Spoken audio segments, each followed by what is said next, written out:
Councillor Harris, I've seen you join the call. Can I ask you standing deputy tonight for another member? I thought I was on the.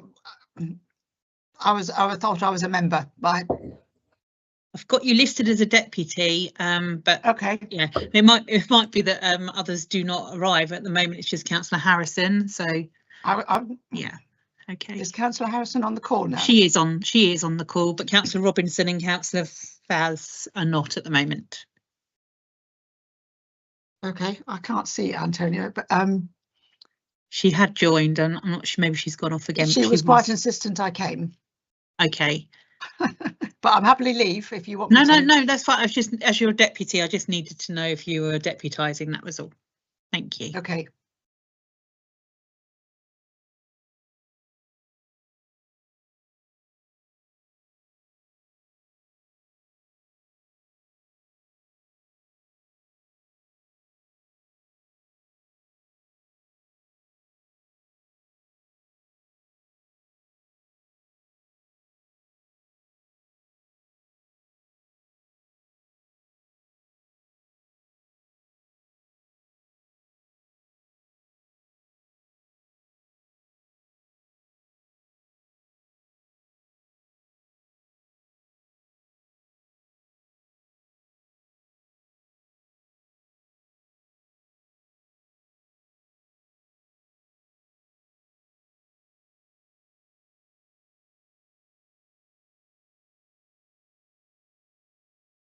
Chair, just to let you know, we are quorate, so at 6 o'clock, we'll be ready to go. Thank you.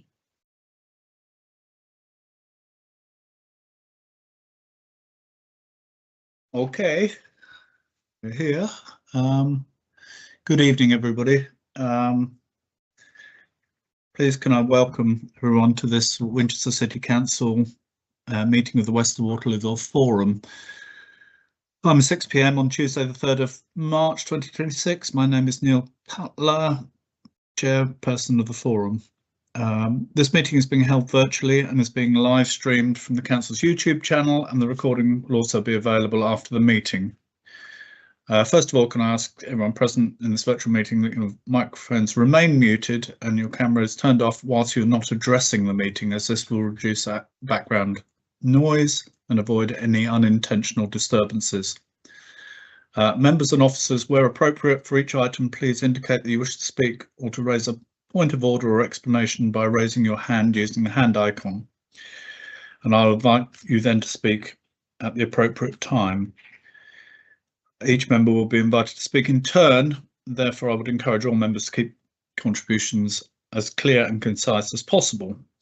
Finally, we have a number of officers present this evening. Please can I ask that you introduce yourselves as you speak. Moving to the agenda, apologies. Claire, do we have any apologies? Thank you, Chair. Apologies for absence received from Councillor Mike Reid, with Councillor Berry deputising for Newlands Parish Council, and from Steve Weaver, Havant Borough Council. Thank you. And yeah, okay. Disclosures of interest. Do we have any disclosures of interest? Does anybody have any disclosures of interest? No. Well, I will move on to the minutes of the meeting held on the 24th of November 2025. Are members happy to agree these minutes?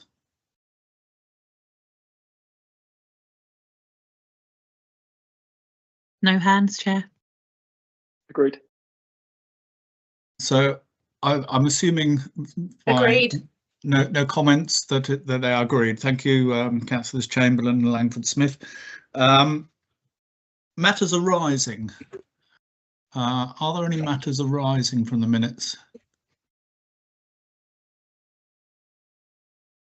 I did have some comments, and I don't know if immediately after the meeting, when the draft minutes were produced, that there were some concerns about the accuracy of some of the comments about the completion of the allotment areas, but I think the minutes do show what was spoken, and perhaps we can raise that during the Granger update. If there are no other, I see no hands on the minutes, so I will move on to the next item, which is public participation, but we have, I don't think anybody has registered to speak at this Nobody, meeting. Chair, no. Okay, we'll move on to item 6 then, which is the Granger update, and I think I'm just trying to see who's on the call. There's a few people on the call, Chair. So we've got Andy Barron, Greg Cornish and Leah Hampton on the call today for Granger. Okay, I will leave you to decide who does what as part of this presentation, but can you we'd like to receive your update, please. Thank you. Yeah, hi, good evening everyone. Greg Cornish here at Granger. Lee, shall I go through my bit first, then you can go with the community update? Yeah, that's fine. Thanks, Greg. Or whichever way you want to do it, but I'll kick off, shall I? So I think you've all received the update, which we circulated a couple of weeks ago. Would you like me to just run through that, or are there any particular items that you'd like us to focus on? I think it would be a good idea just to run briefly through it, and we'll see what questions there are, Greg, if you don't mind. Thank you. No, that's fine. And Andy, for those of you who haven't met him yet, he's a consultant working on our behalf, and has been working on a few of these matters in particular. So he'll probably chip in as well as we go through. So firstly, starting with land sales, we've mentioned M1 and M3, which are the two parcels either side of the main entrance to Bearwood. We've actually been marketing both parcels of land over the last few months, and we've been in sort of discussions with a few parties, which is quite encouraging on M1. But because of the sort of sensitive nature of the sales, we can't really divulge much more at the moment. But as and when we can, we'll come back with some further details. In terms of other things going on the site, there's been a lot going on the last few months. You mentioned the allotments just now, Neil, but both have now been completed, the northern and the southern, and we're just awaiting some final snagging works to be finalised. We've got the new play area open. That was open, I think, Lee, you might correct me here, mid-December, formally opened. Yeah, that's correct. The one off the Western Link Road, which looks great despite the weather. Town Park Phase B, we're pleased to confirm we got planning approval again to mid-December, just before Christmas. We're now finalising a tender pack before we can go out to various contractors to undertake the works. We've got some planting proposed for the Community Nature Reserve, and some works going on to the footpath as well, or footpaths plural. Phase 6A, the local centre and community building. This is a work stream that Andy's been heavily involved with. So I don't know, Andy, if you'd like to provide an update on this now. Yeah, sure. So in relation to the kind of actual local centre aspect of it, we're still liaising with the kind of developer who we have been liaising with over the past kind of few months on this. Unfortunately, it's just taking longer than we kind of ever envisaged, but we're kind of working hard to try and draw this kind of aspect of the scheme to a conclusion. So I'm hoping by the time we have the next update, we'll be able to provide you with some news on that. Whilst obviously that's kind of unfortunate, we are using that time in terms of trying to agree the layout of the community building with the local authorities and parish council, and I've kind of met with David and sort of Steve Lincoln and Tracy from Havant on that, and conversations are ongoing. So the first lot of plans have been presented to the parish council at their last committee meeting, of which we've had feedback in a subsequent meeting. We've also got another meeting booked in for this week to discuss that. So the end game here is that we will hopefully have kind of plans, layouts that everyone is happy with. So hopefully the parish can present those to the wider community at their kind of annual AGM in April. And then what that will do is kind of the incoming developer for the local centre, who is going to kind of build that facility on Granger's behalf, effectively in terms of planning, will be able to submit those kind of already approved plans kind of to the planners without that kind of element of consultation having to take place after we kind of get someone in place. And kind of equally, we're also going to be submitting a specification for the building to the local authorities for their approval in accordance with the Section 106. So again, we're handing a package of agreed plans and specification to that incoming developer, which will hopefully streamline the process and hence the delivery of that facility for the wider community. In terms of the other aspects of Phase 6A, which is the kind of local centre area, we're having ongoing discussions with the NHS with regards to the health centre land, of which there's a couple of meetings being planned at the moment. And then in relation to the extra care site, again, I've been liaising with Hampshire County Council over the past 6 months in relation to trying to move that forward.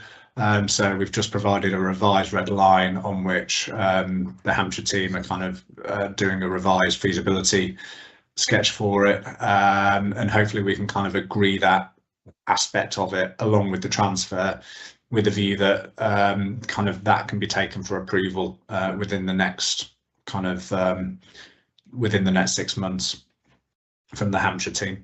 There's a few hurdles to get over on it, but hopefully we're working towards the same goal. And that's pretty much it from me on the local centre. With regards to the cricket pavilion, which is the net section on the report, so pleased to report that the infrastructure works for the cricket pavilion were started on the 16th of February. Those works are anticipated to take about 10 weeks, which will effectively produce the Bellmouth to Phase 7 and a haul road to the pavilion, and complete the road within the town park that the pavilion fronts. And we are also at a stage of pretty much having agreed commercial terms with the developer to bring forward the cricket pavilion, which again they are looking to start hopefully in April, May time, with a view that that will be delivered by Q2 2027. So yeah, really positive news on some of the community aspects of the scheme being brought forward. So that's it from me. I'll hand back to Greg. Thanks, Andy.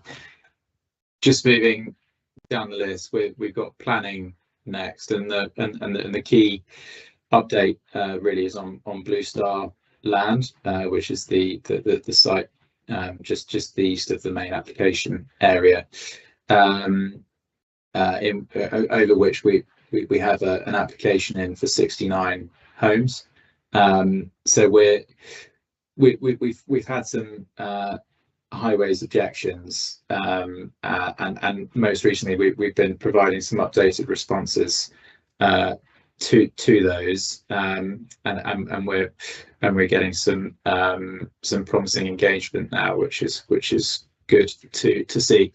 On the infrastructure, the phase 4 infrastructure works and the Southern Access Junction in phase 4 is adjacent to the Southern Access Junction. We now have a contractor selected after a tender process for the phase 4 infrastructure works. We're just in the final throes of agreeing the contract with them now, in the hope that they can get onto site in the next month, and that they're then effectively constructing the haul road so that the Southern Access Junction works can start in earnest. We've got some ecological surveys going on currently, and we've also got some outstanding Section 278 and 38 technical approvals to agree with the council and highways. Safe routes to school, that was completed and is now open. General in terms of the adoptions across the site, quite a few of the agreements have now been confirmed and are being engrossed, and we've got, as people who are familiar with it, several packages of remedial works going on at the moment before other elements can be passed over, and that is it from me. I'll now hand over to Lee to run through the community engagement. I think this might be a good point before we move over to the community engagement side, just to see if there are any questions on the detail that you've presented, Greg and Andy. So are there any questions from anybody or comments? Yes, I heard Councillor Berry. Yes, the southern allotments, the car park. We've had a lot of complaints about the state on the car park there, mud and that, though it's just being completed, and we want to know what can be done to resolve it. Okay, thank you. Greg, do you want to comment on that? Thank you. Yeah, I did hear about this last week. I'm not entirely. I know we are doing.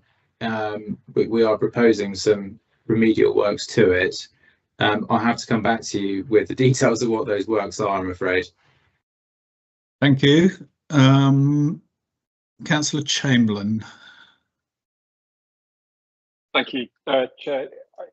I do feel I'd like to politely challenge maybe some of the assertions made in the presentation. With Councillor Berry, actually, I was up at Newlands at the weekend, and forgive me, I'm not sure the allotments are quite at the stage that has been claimed in the presentation. Certainly, whilst I appreciate them being handed over, and I appreciate the water troughs have been installed, it did seem still pretty early in terms of even just marking out the allotments and making them ready for use for both of the allotments. And likewise, whilst I appreciate the park is now up and running and open, I guess building on Councillor Berry's point, you wouldn't want to park in the car park and then walk to the park because the ground has not been finished. So I do think it's right that we identify again in this forum that I'm not quite sure we're being presented with quite the accurate state of the facilities in Newlands as it stands today. Would you like to comment on that, Greg? I only say it's noted, and it's slightly unfortunate timing of when the works were completed. We then had two months of rain, which hasn't helped the condition of the works, but no, it is noted. Okay, well, we'll come back to that. I'm sure both the parish council and us as councillors will follow that up as the weather improves. Are there any other questions to Greg or to Andy, particularly on the village centre element of things. And the only question I have, what you didn't mention, you mentioned the extra care home, the NHS facilities and the community centre. Are we also just, are you also sharing the plans for the shops that will be built there and the other elements of that village centre, or are we just keeping to those three elements?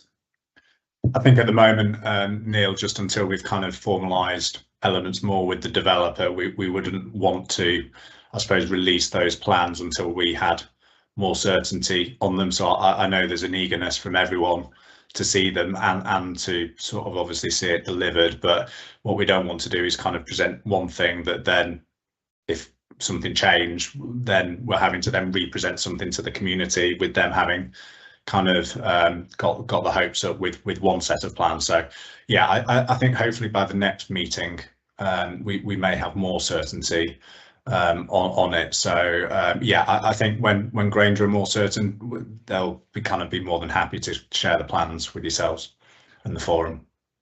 And my second question really is around the meetings with the NHS. I know our local MP has been making some noises around this. Have you actually held any meetings with the NHS yet? Are there, how easy have they been? I mean, we as district councillors, particularly on the Southwark and Wickham side, have had a certain amount of experience of trying to deal with the ICB, and it's not been easy. I just wondered how you were getting on with those discussions, or what the plans were around them, and if there's anything more than just you're entering into discussions with them. So there was a meeting held last week, which Suella Braverman initiated, and which involved us, the NHS, Suella obviously, and representatives from both Winchester City Council and Havant Borough Councils, and it was really to discuss where each party thought they were in relation to the obligations within the 106. We're sort of quite clear in our position and our interpretation of the 106, and that aligns with both Havant's and Winchester's interpretation too. The response from Suella was positive in that she didn't necessarily think the NHS's approach was in the spirit of the Section 106. But we're setting up a further meeting, which is for us, as in Granger, the NHS, and Assura, who would effectively be the developer delivering a health centre, a doctor's surgery on behalf of the NHS, and with the aim to go back to Suella and her office with an action plan in the next 4 to 6 weeks. So as it currently stands, we are trying to transfer, or trying to get an agreement with the NHS to transfer an element of land, which is roughly 7.5 times the size of what we should strictly be offering under the 106. And it might be that's not quite right, might be too big for the NHS, but we need to get to the bottom of what will be acceptable, and how we can move it forward proactively. The NHS have been citing, sorry, just one more thing. The NHS has been citing funding issues, which is part of this whole issue. But hopefully between the three parties, we can reach an agreement.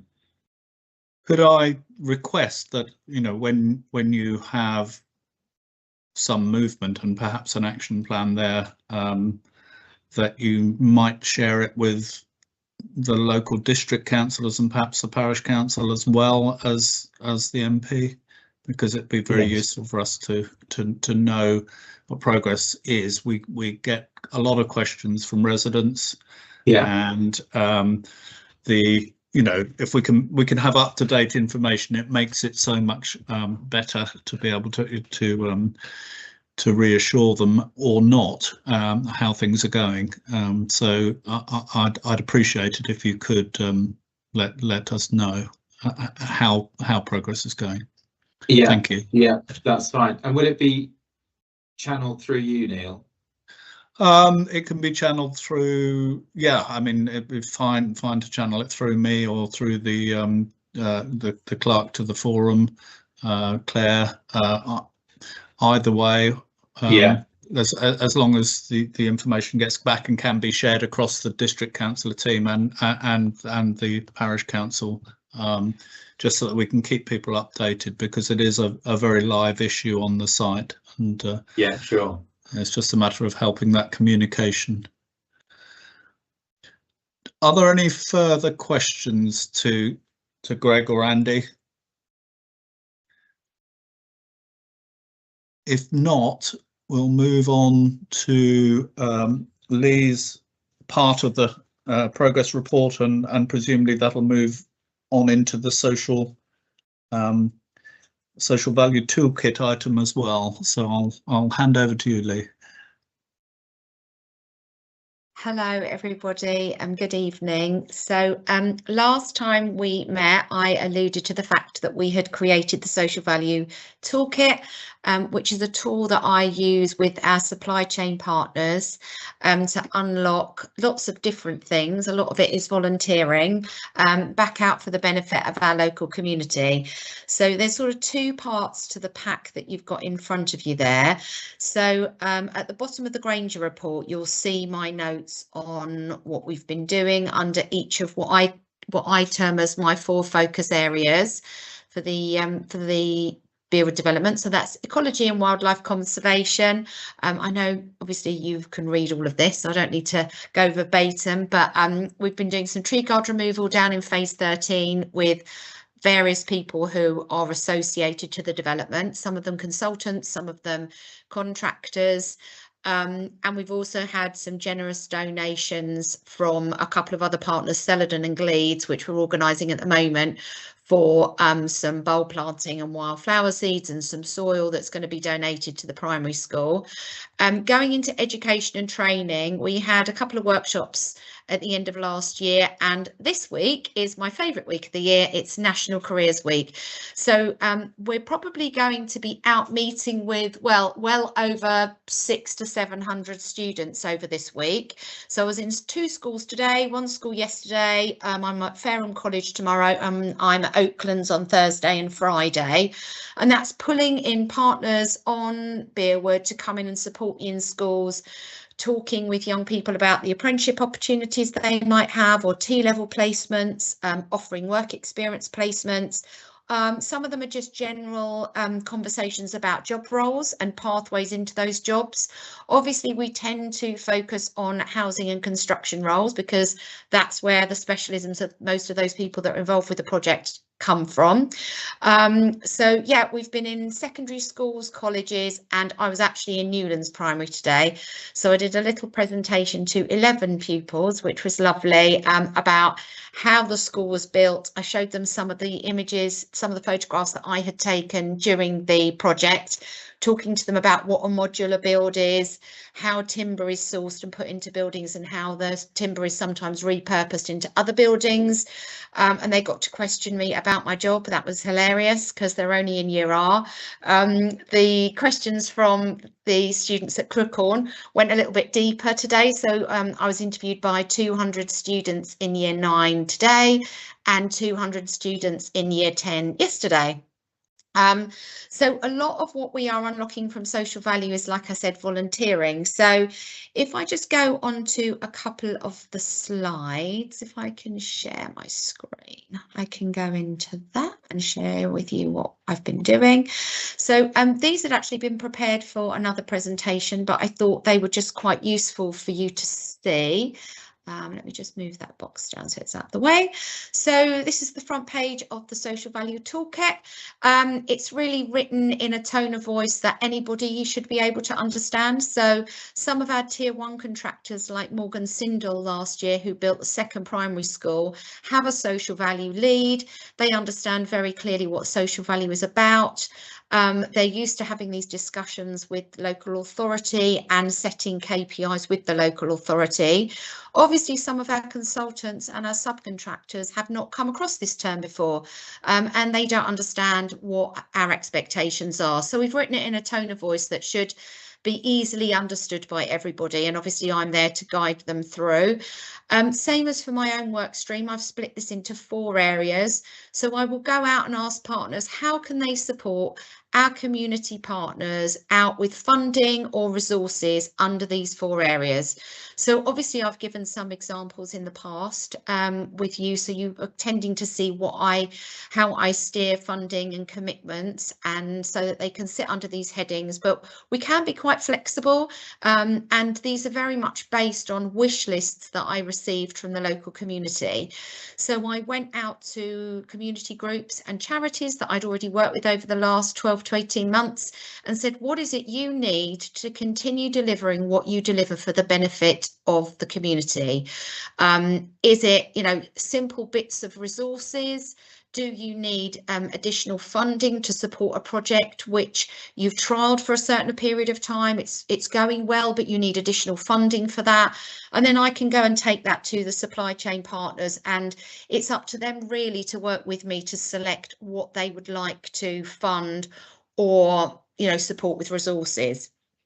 So what I've started to do, I'll go on to the next slide, is look at, if I get that up a bit bigger, then you don't have to, then you can probably see that a bit better.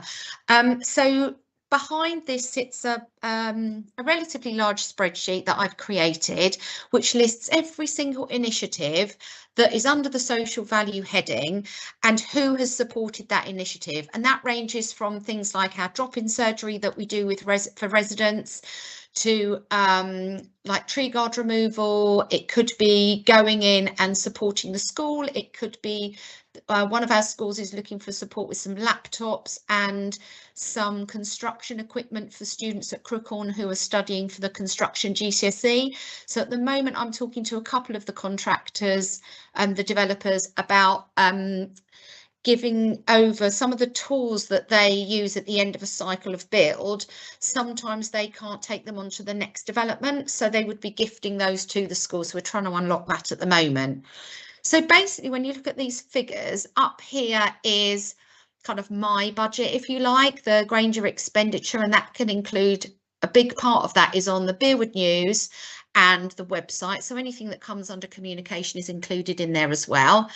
Total Grainger leverage are where members of our team are giving their time back into the community, and external leverage is a mix of donations and again time where they're giving their professional services or their professional time to support a community group or a charity. And you can see along the bottom, this is a list of some of those organisations that I've been working with. At the moment, let me move that a little bit out of the way. Obviously, we have been doing a lot of the support. Over time, what I want to see is more of our consultants and our contractors picking that up. So they are at every event that I am, and sometimes they would be going to an event, not necessarily with me there. So yeah.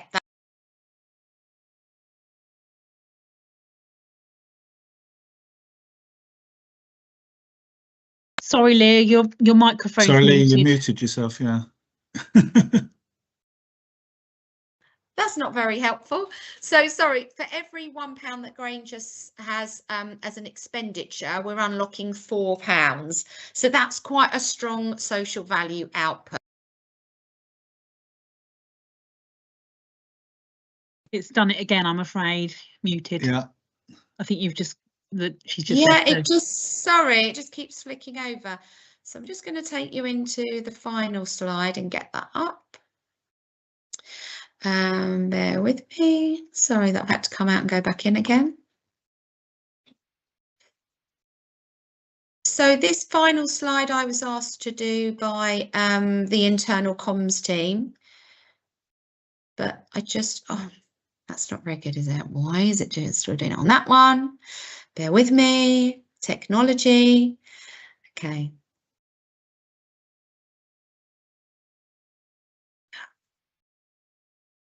Right, Claire, I can't get that last slide up for some reason. Okay. Ah, here we go. Right. That should now work. Let me just go back in and share again.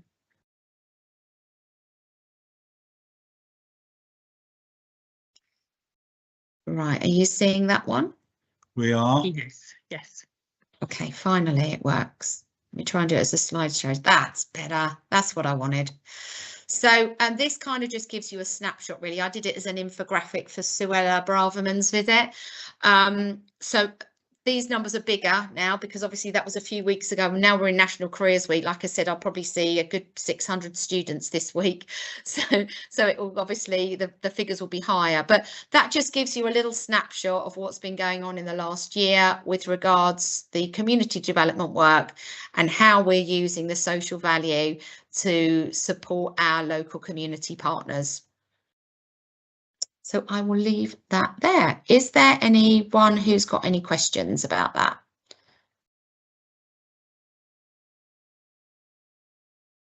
No hands at the moment. I see no hands. Wow.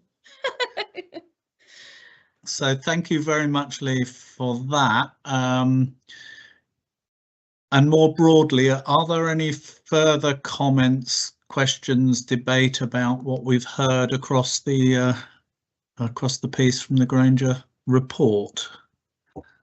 Has anybody got any particular comments they'd like to make? Councillor Chamberlain. Thank you, Chair. I guess having received the updates, it would feel remiss, I think, of me not to mention that I feel as a forum we should note that particularly there doesn't seem to have been any material new presentation tonight on the plans for the village centre. For the second forum in a row, we've kind of questioned whether some of the amenities are quite at the status as has been presented. And I think we also need to acknowledge there's, certainly as I perceive it, there's quite a lot of discontent at the moment with the rate of progress to the extent that it seems to be at risk of garnering kind of national media attention if you speak to people who live in and around the development. And I feel as a forum we need to note and acknowledge that whilst I don't decry the updates and the efforts that's been put into the presentation tonight, in particular the clearly material that's been prepared for the MP and the meetings that's been had as such. The key thing here is the residents. And if we're not collectively pulling through some of the infrastructure in the amenities at the rate that we should, or indeed as people would like, I think we do run a real risk at the moment. Actually, this is going to get some potentially quite warranted national attention. And I think we should note that as a forum this evening. It's certainly something that could be on the horizon. Thank you. Thank you for those comments. Councillor Berry, your comments. Yes, looking at the suds and that and the reeds and that, the contractors have just cut them down, but as everybody who's in horticulture knows, that 25% of all reeds supposed to be removed every year with the roots. And same with the River Wallington. And I'm wondering why over the years I've been a parish councillor, there's no removal of the 25% of reeds. In some places, it's taken away the wildlife, the ducks and everything. So what's Granger's going to do about the 25% removal of reeds, sorry?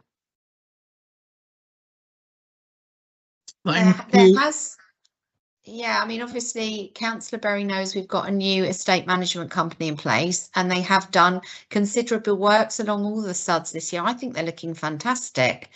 So, yeah, I mean, we've had more wildlife down there than we've ever had before. Our ecologist, Chef Pixley, had the ecologist over from Winchester City Council. I'm sure, I don't know the gentleman's name because I wasn't actually there that day, but Jeff came back hugely excited because they'd managed to see all these new birds that they'd never seen on the site before, and he gave some really fantastic feedback about the River Wallington and the planting and the reed beds. So I suppose we obviously have different viewpoints, Councillor Berry, because I think it's a fantastic space, and the feedback we get from our ecologists and that at the council has been really, really positive. Well, I think possibly there are sometimes misunderstandings about the management and why it's done in certain ways.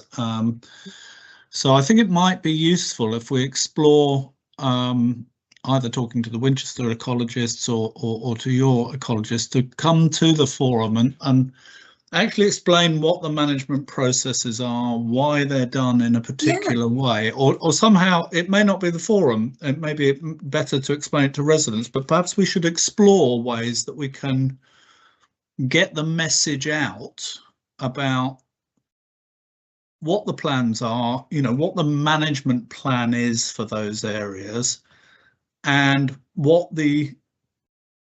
how those management plans benefit it. Yeah. The ecologist may well have been my namesake, Nick Cutler, but who always gets, I end up getting all his emails, but but either, you know, you have your own ecologist. I think it's something we should explore a little bit in terms of getting that message across, because it's something that comes, you know, it's comments that have been made to me quite frequently as well, and whether that's a lack of understanding of the process or whether the process is correct, it's difficult for me to answer. And if we've had some technical Jeff could certainly come along, but in layman's terms as to how the ecology works. I've seen we've got Louise Weaver and Rick Smith, so perhaps Louise, if you'd like to comment first, and then I'll follow up with Rick. Yeah, Louise Weaver. I look after the Section 106 agreement. I'm the development infrastructure leader at Havant Borough Council. Chair, I was wondering whether it would be prudent with regards to the earlier point raised about the leisure centre works, whether to invite Simon Hasted from Havant Borough Council to the next meeting to give an update on how those works are progressing. Right, in terms of the, I hadn't actually. Was there a specific comment about the leisure centre? I didn't actually hear that. But I believe there was, unless I misunderstood. I think we were talking about the village centre rather than the leisure centre. I thought it was leisure centre. Sorry. We're talking about the cricket pavilion, Louise, or do you mean the Horizon Leisure Centre? The Horizon. Yeah. Right. We had an update on the Horizon Centre at the last meeting.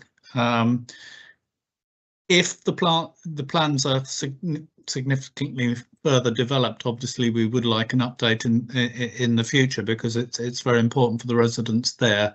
But I'll take that separately. But we have had regular updates, and yeah, sorry, I misunderstood the councillor's comments. Okay. Thank you. Rick, do you want to comment? Yeah, thank you, Chair. Yeah, Rick Smith, Service Lead for Sustainability and Natural Environment at Winchester.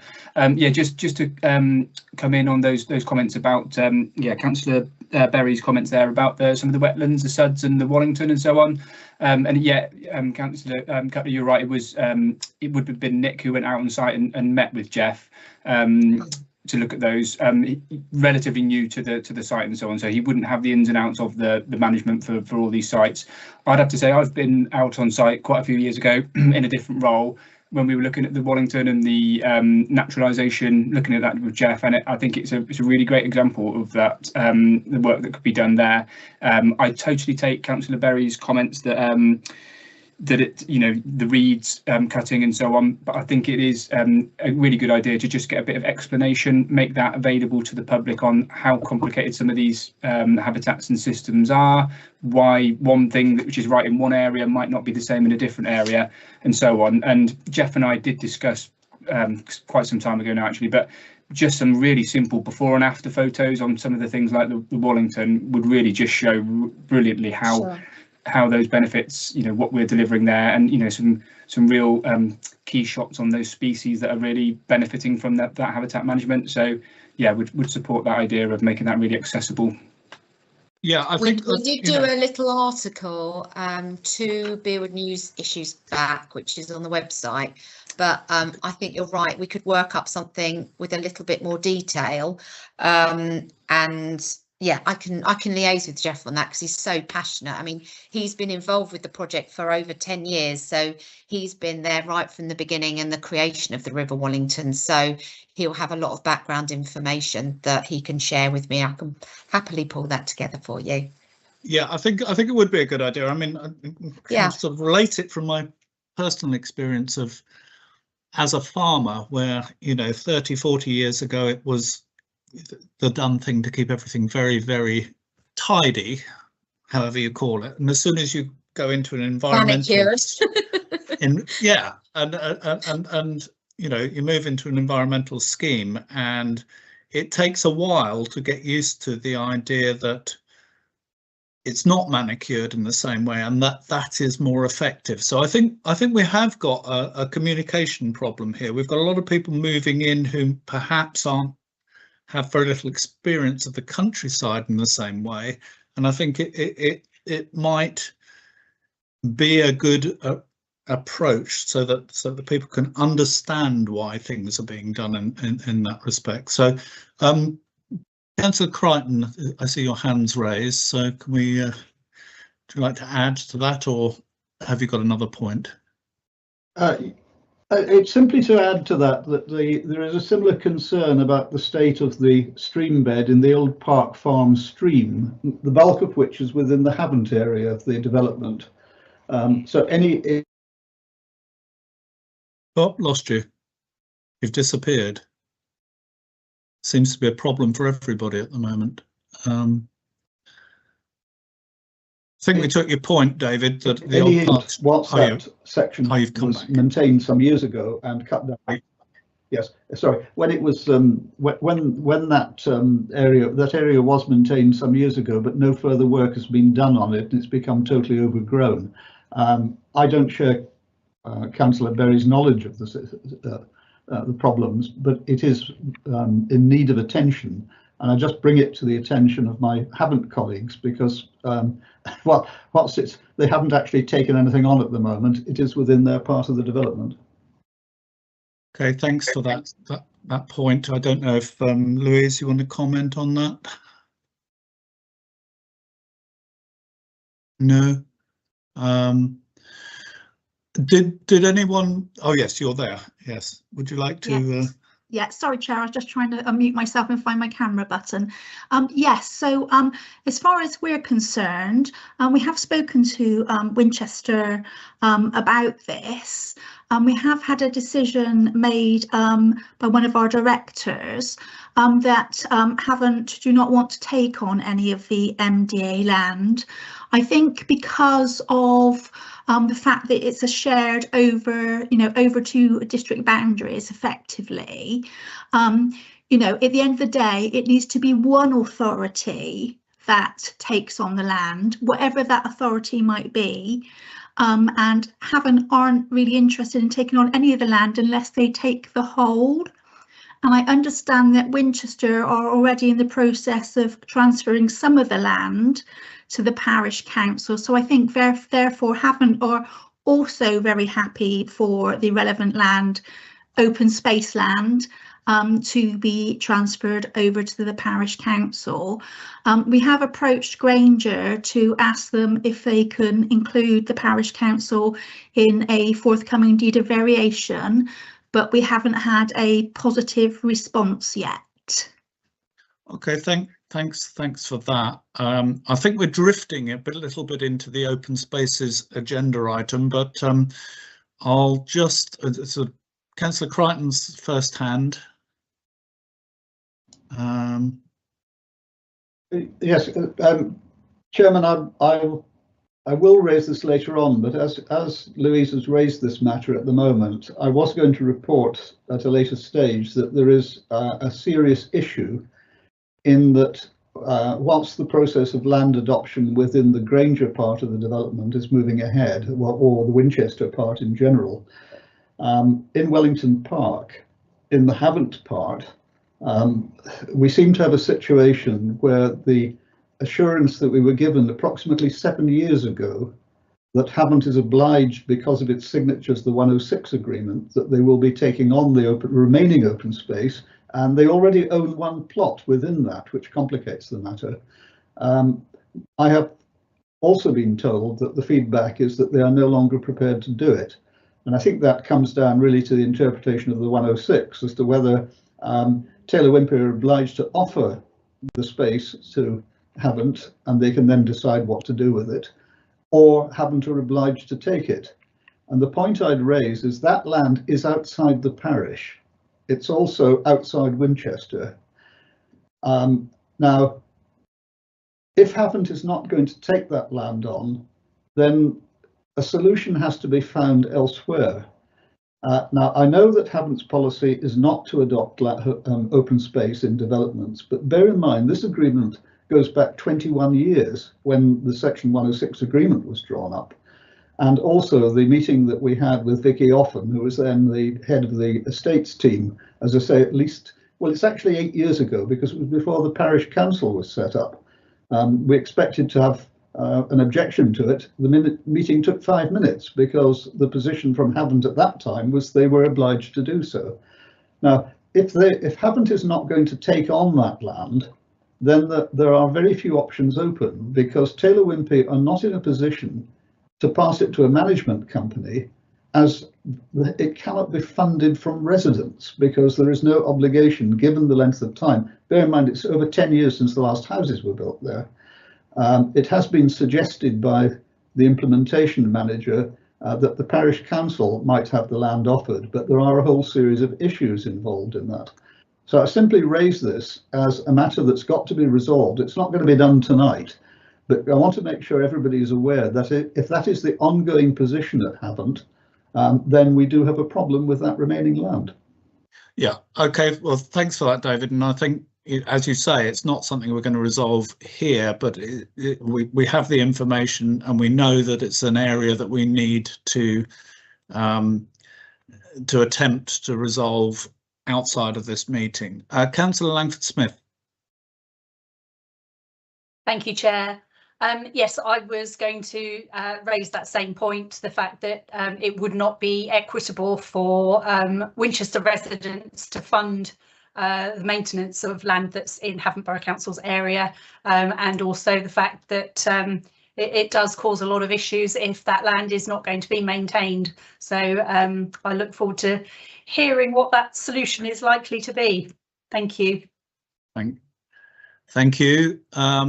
Are there any other comments? Did anyone from the Granger side wish to respond to anything that's been raised? I mean, we've had the discussion on understanding the ecology, but I just wondered if there was any final points that Greg or Andy wished to make. See, you've unmuted, Greg. Yeah.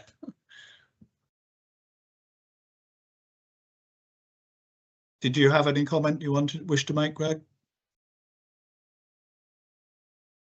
No, you haven't unmuted, clearly. Sorry, no. Greg, we can't hear you.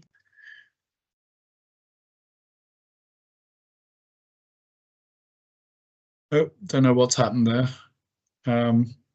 We have no sound. Might need to leave the call and try again, I think. Okay, I think there are no comments. We can always come back to that. Let's keep moving. The next item is the open space update report. Rick from Rick Smith. If Rick, you could go ahead. Thanks, Rick. Thank you, Chair. Yeah, so we've just touched on a couple of the points raised in the brief report. So just to whip through them, so we got for Newlands, the council, we're working with the parish to get the open spaces up to an acceptable level to be transferred to the parish eventually. So the landscape and open spaces team are working on a snag list, putting together a works plan and specification so we can get contractors to price these maintenance works to get them up to this standard. Actually meeting parish councillors at the end of this week, I think the 6th. So adding that detail to the spec and enabling contractors to give us really accurate estimates for that work. So good progress with that. Anticipated that go out in April with tenders, appoint in May, and then work in August. Obviously, we touched on ecology and issues like that earlier.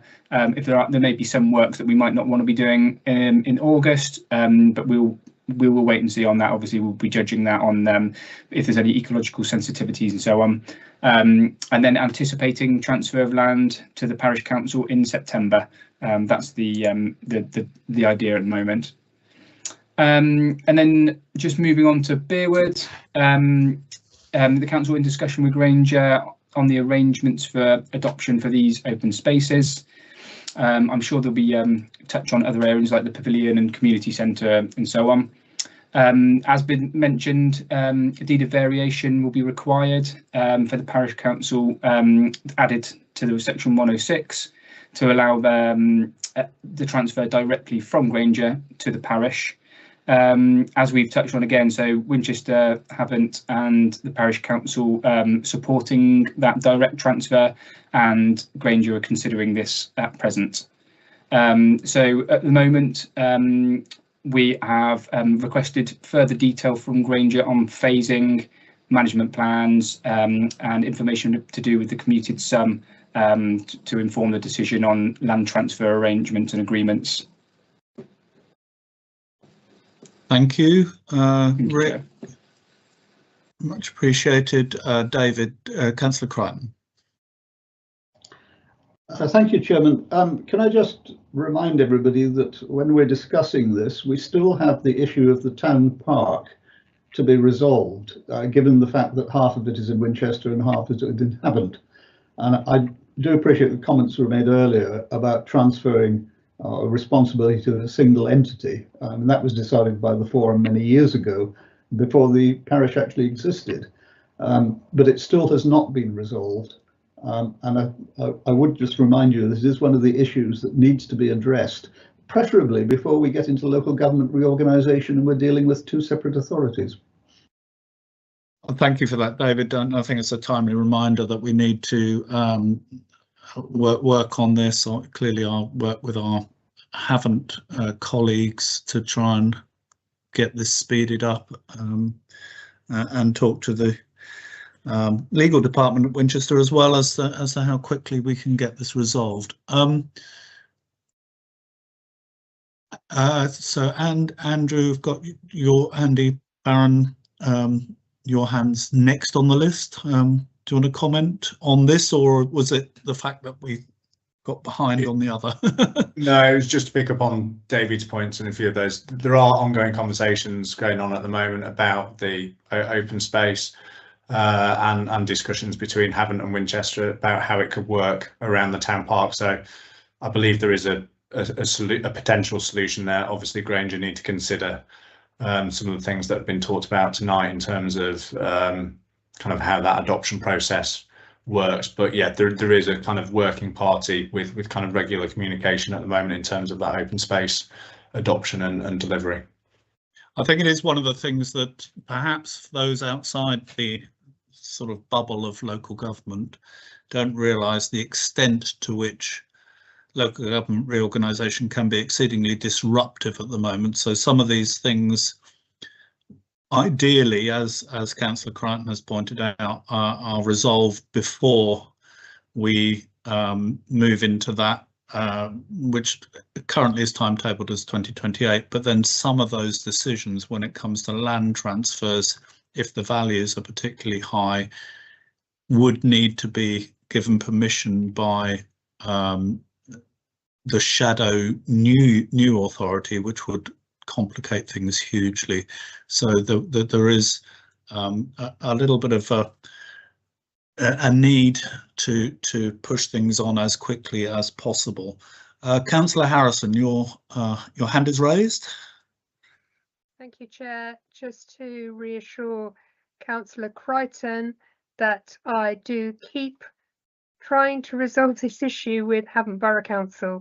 I raise it frequently in Cabinet, and I am frustrated as the parish council are, and so I will not give up on this respect.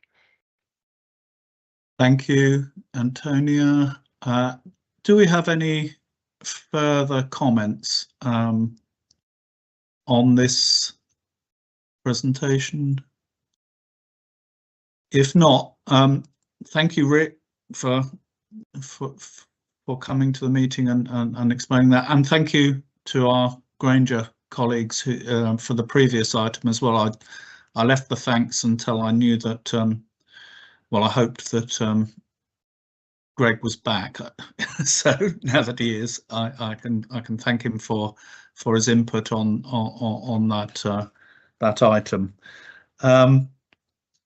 We'll move on to item 9 if there's no further comments on the previous item.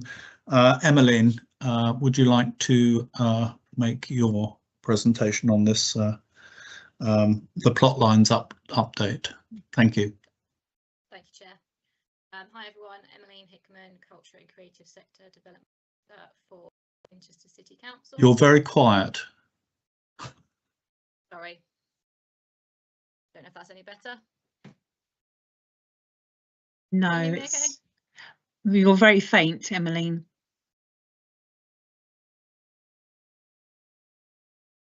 Sure why that might be. I'll see if I can talk louder. That's better.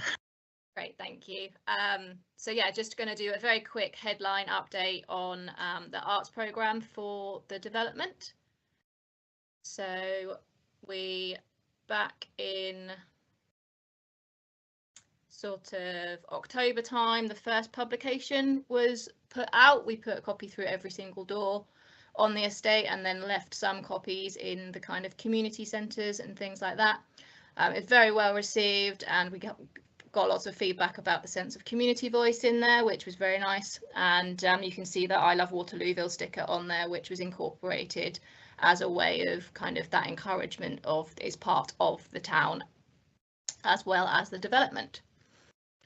We have also completed our Series 2 workshops. So Han and Kim, our 2 writers, worked in partnership with Wellington Vale to deliver workshops with the older residents there. Some of them had some significant support needs and quite a fair few of them had dementia.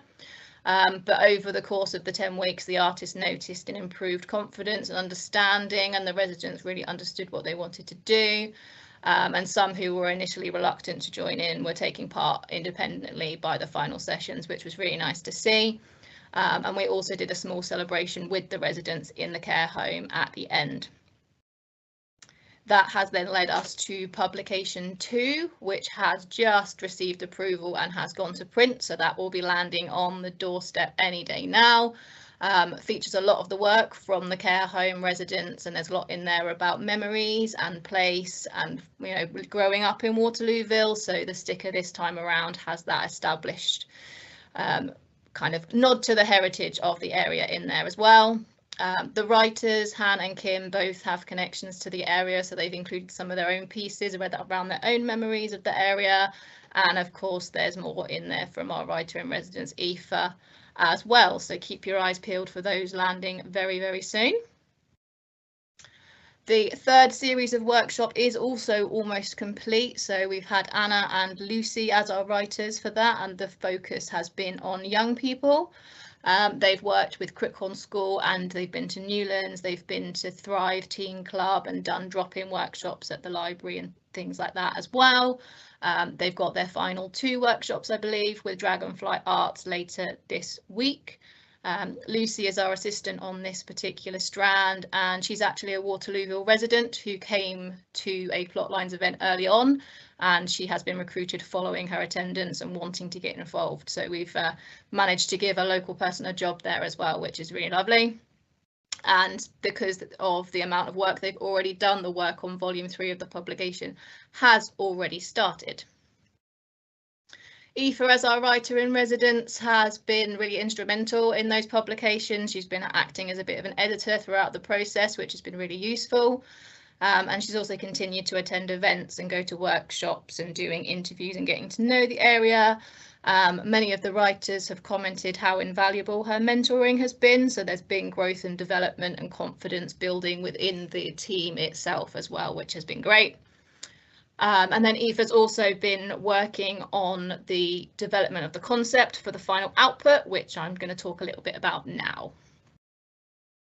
So the idea is to have a series of unique panels featuring the writing from Aoife inspired by each location, situated in multiple locations across the development and the town. They'll be quite big, eye-catching, and designed to encourage people to walk around and explore the area as a bit of a trail. Obviously, some key locations include the care home, nature reserve, library, community hall, the schools. So we'll be working with them. And the idea is having works in the estate and in the town will offer that continuity, sense of belonging, and bringing everything together quite nicely. So they are aluminium panels, 3mm thick, composite, lightweight, quite cost effective, and they have quite a long shelf life on them. They'll carry the yellow black background to match the Plotlines visual identity, finished with an anti-graffiti coating, and have soft edges to avoid any injuries. And then each panel's got the channels on the reverse, which allows for it to be fitted in lots of different ways onto lots of different things. So it can go onto existing infrastructure or can go onto poles and panels and all those sorts of things. And we've identified a supplier that can produce this to a high standard and within budget, but the exact number will depend on varying factors around permissions and things like that. So those of you that have seen the publications will see that within them there are maps where we've pinpointed specific locations across the estate. And the idea is that we kind of do a dot to dot and we create some really unique shapes, and they form the basis of those panels.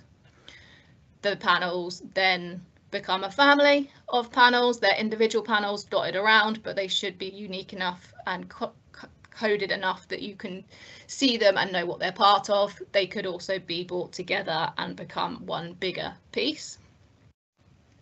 And then each panel will feature an excerpt of writing from Aoife as the writer in residence, with some information nearby and the full poem that the extract is from. The panels are designed to be temporary, but they are robust enough to last outside for a year or so. So how long they remain in place is still up for discussion. The panels are recyclable, so once they come down, they can be recycled or they can be relocated. So there is still a possibility that we might be able to find a permanent home for them at a school or community centre, which offers a permanent legacy for this piece. And the next stage is to kind of secure those permissions from landowners and explore what locations we may or may not be able to use, bearing in mind road adoptions and all those sorts of things.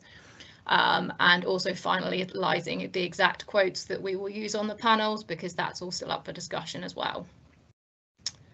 And we're actually now entering the final stages of this phase for the art programme. So the third publication is almost done. This final output is well on its way.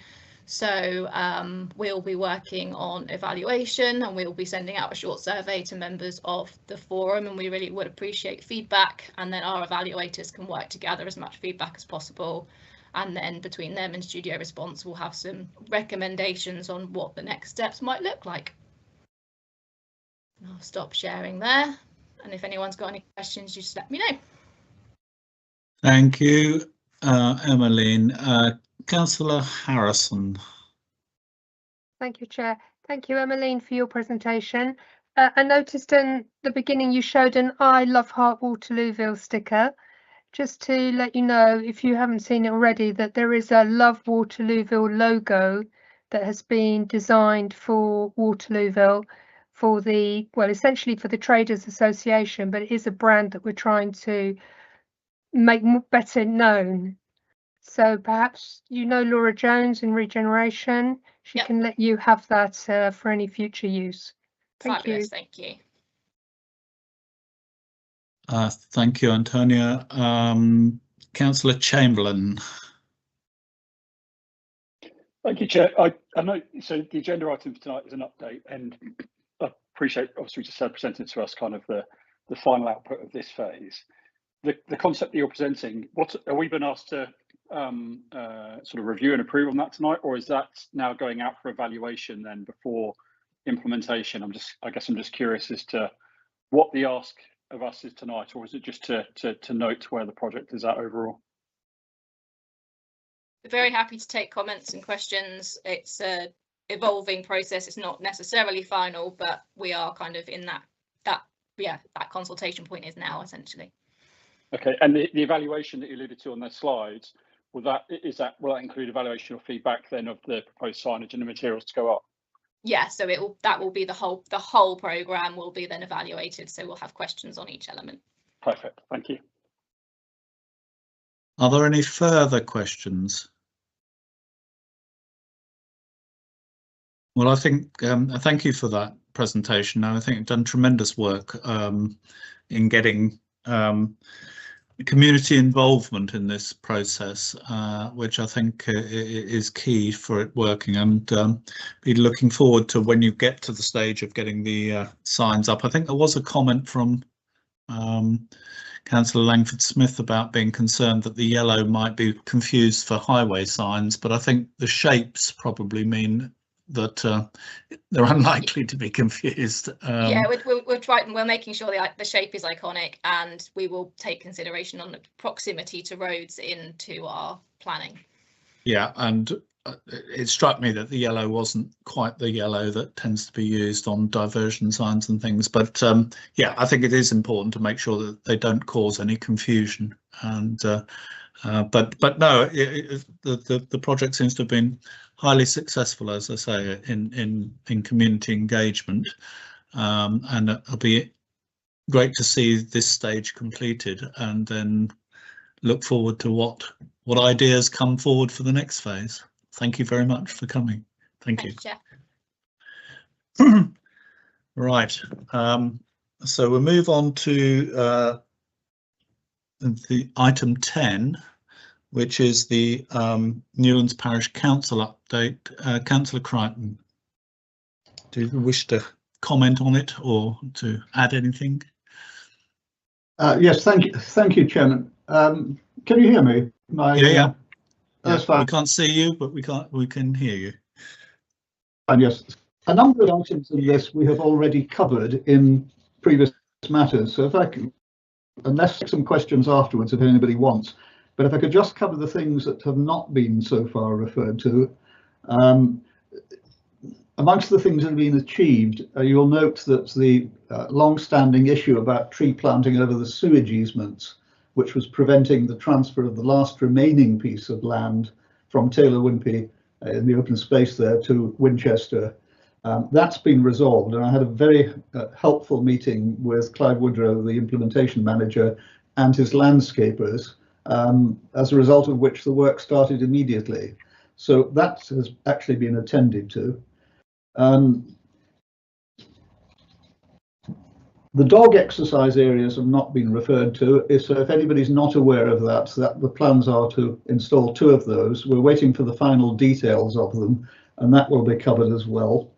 As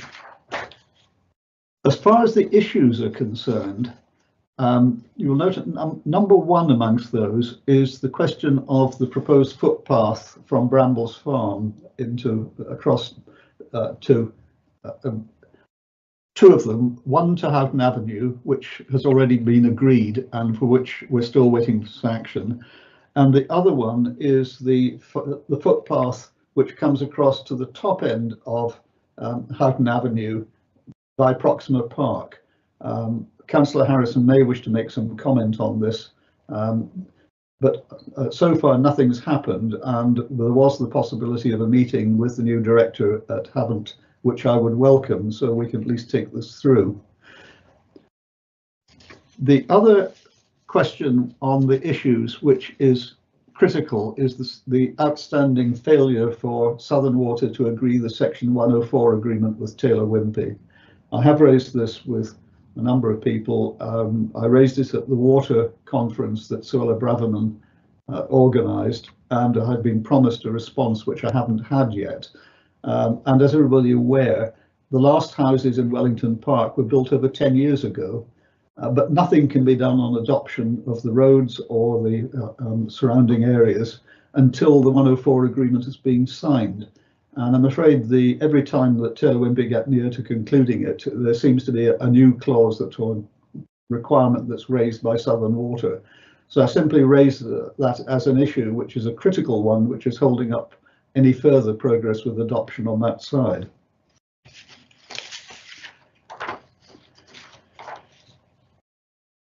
As far as the other matters are concerned, the only one which I wanted to make a comment on is item 5 at the very end of the report, and that is to do with the Sickleway closure.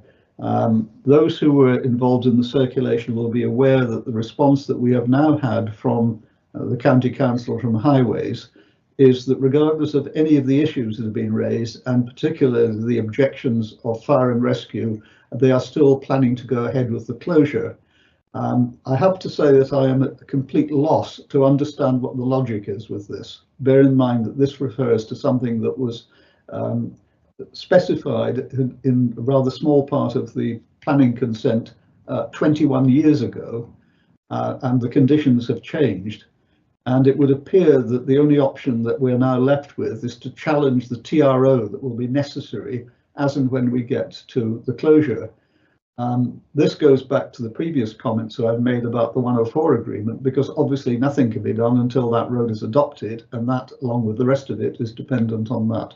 So that issue is outstanding. The local fire officer has sounded out his colleagues and made them aware of the issue, and the position of fire and rescue I've had confirmed is still that they cannot accept closure at any point, even with removable bollards, as being a public safety issue and possibly a threat to life should there be an emergency.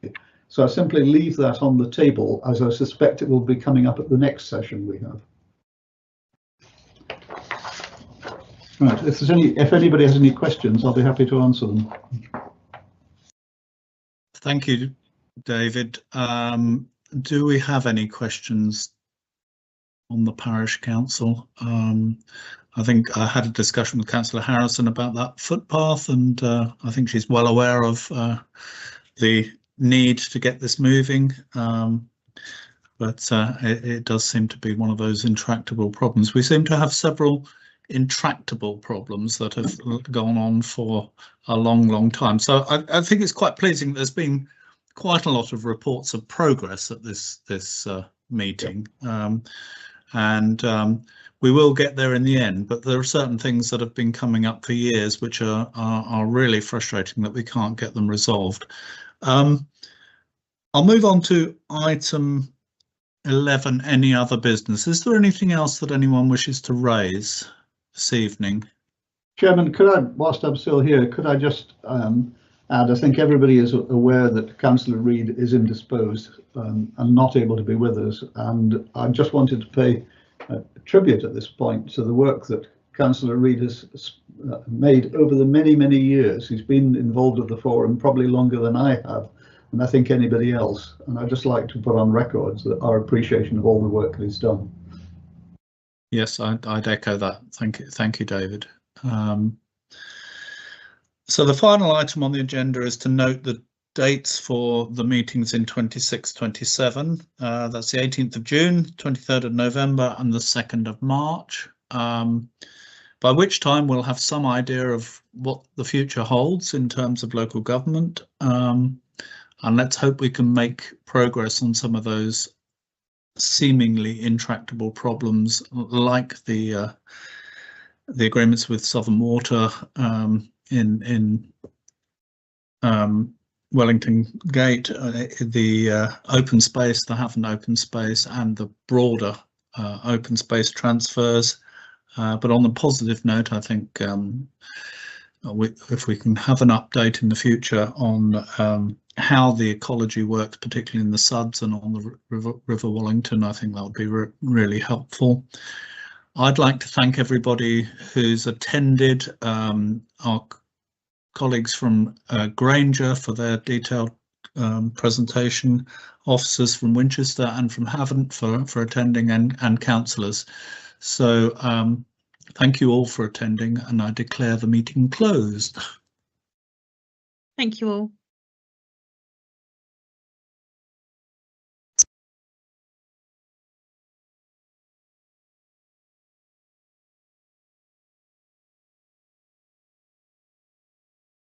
Was that all right?